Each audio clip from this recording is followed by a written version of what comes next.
Diversion politics అనేటువంటిది వెనతో పెట్టినటువంటి విద్య. Diversion పాలిటిక్స్కి సంబంధించి ఆయన మాట్లాడాడేమోనని నాకు అనుమానం కలుగుతుంది. ఎందుకు ఈ మాట చెప్తున్నానంటే, ఈరోజే ఆయన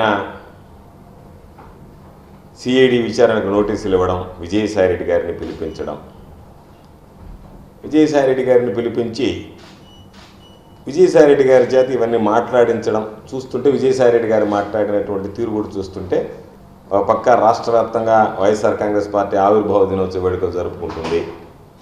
అదేవిధంగా యువత పోరు పేరుతో ఈరోజు కలెక్టరేట్లకు వెళ్ళి వినతిపత్రాలు సమర్పించడానికి ర్యాలీలు నిర్వహించింది. ఆ ర్యాలీలన్నీ కూడా ఈరోజు బ్రహ్మాండంగా జయప్రదమయ్యాయి. కాబట్టి దాన్ని నిఘా వర్గాల ద్వారా ముందుగానే పసిగట్టినటువంటి చంద్రబాబు ఈరోజు ఈ ప్రభుత్వం మీద వ్యతిరేకత ఉంది. కాబట్టి ప్రజలు, విద్యార్థులు, యువత, తల్లిదండ్రులు పెద్ద ఎత్తున హాజరవుతారు.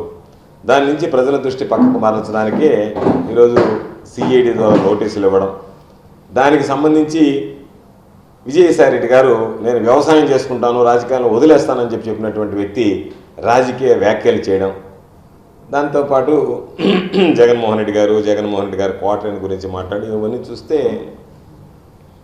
చంద్రబాబు నాయుడు డైవర్షన్ పాలిటిక్స్లో భాగంగానే సాయన్న ఆ విధంగా మాట్లాడాడేమో అని నాకు అనిపించింది. అయితే దీంట్లో మనం అందరం కూడా ఆలోచించాల్సింది, విజయసాయిరెడ్డి గారు నాకు పదవి వద్దనుకుంటే వేరొక వైఎస్ఆర్ కాంగ్రెస్ పార్టీకి సంబంధించినటువంటి వ్యక్తికి పదవి వచ్చి ఉండేది. ఆయన 6 సంవత్సరాలు వైఎస్ఆర్ కాంగ్రెస్ పార్టీ రాజ్యసభ సభ్యుడిగా కొనసాగి ఉండేవాడు. నేను ఉంటాను అని చెప్పి ఆకాంక్ష వెలిబుచ్చి రాజ్యసభ తీసుకున్న తర్వాత ఆ పార్టీ నాయకుడికి సంబంధించినటువంటి అభిప్రాయాలకు భిన్నంగా ఈరోజు మరలా అది వైఎస్ఆర్ కాంగ్రెస్ పార్టీకి రాదు ఆ రాజ్యసభ సీటు అని తెలిసి ఆయన రాజీనామా చేయడం వెనక ఆంతర్యం ఏమిటనేటువంటిది కూడా మనం అర్థం చేసుకోవాల్సినటువంటి పరిస్థితి. ఎందుకంటే ఈ పార్టీకి మేలు చేసేటువంటి ప్రయత్నమా లేదా పార్టీకి కీడు చేసేటువంటి ప్రయత్నం? ఎందుకంటే సాయన్న రాజీనామా చేసినప్పుడు అందరం బాధపడ్డాం, కానీ ఈరోజు పరిస్థితులు భిన్నంగా కనిపిస్తున్నాయి. సాయన్న వ్యవహారం కానీ, సాయన్న మాట్లాడడం కానీ, ఆయన బయటకు వచ్చినటువంటి పరిస్థితుల్లో ఈరోజు నేను స్పష్టంగా అడుగుతున్నా సాయన్నని, ఆ రోజు సాయన్న తీసుకోకపోయి ఉండుంటే మరొకరు రాజ్యసభకి ఎంపికై ఉండేవాళ్ళు. ఈరోజు మిగతా రాజ్యసభ సభ్యులు ఏ విధంగా ఉన్నారో వాళ్ళతో పాటు విధేయులుగా ఉండేటువంటి వాళ్ళేమో దానికి సంబంధించినటువంటి దాంట్లో.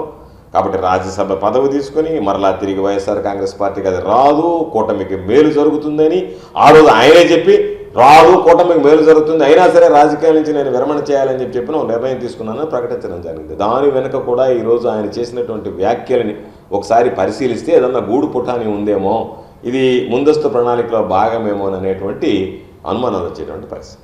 కాబట్టి ఇది ఒక దుష్ట సాంప్రదాయం, ఇది మంచి సాంప్రదాయం కాదు. చంద్రబాబు నాయుడు ఎందుకో ఈసారి ఒక దుష్ట సాంప్రదాయానికి నాంది పలికాడు. ఆయన మాట్లాడేటువంటి మాటలు ఏవి కూడా ఈరోజు బాగలేవు. అందుకని చంద్రబాబు నాయుడు దీని వెనక ఉన్నాడు అని చెప్పకనే ఈరోజు విజయసాయిరెడ్డి గారు మాట్లాడేటువంటి మాటల విధానం మాకు అనిపిస్తుంది, మా భావన ఆ విధంగా ఉంది. దీని వెనక చంద్రబాబు నాయుడు ప్లాన్, స్కెచ్ దాగుందేమో అనేటువంటి అనుమానాలకి రేకెత్తించేటువంటి విధంగా, తావు కలిగించేటువంటి విధంగా ఈరోజు ఆయన మాట్లాడినటువంటి మాటలు కానీ, ఆయన వాడినటువంటి భాష కానీ అనిపించింది.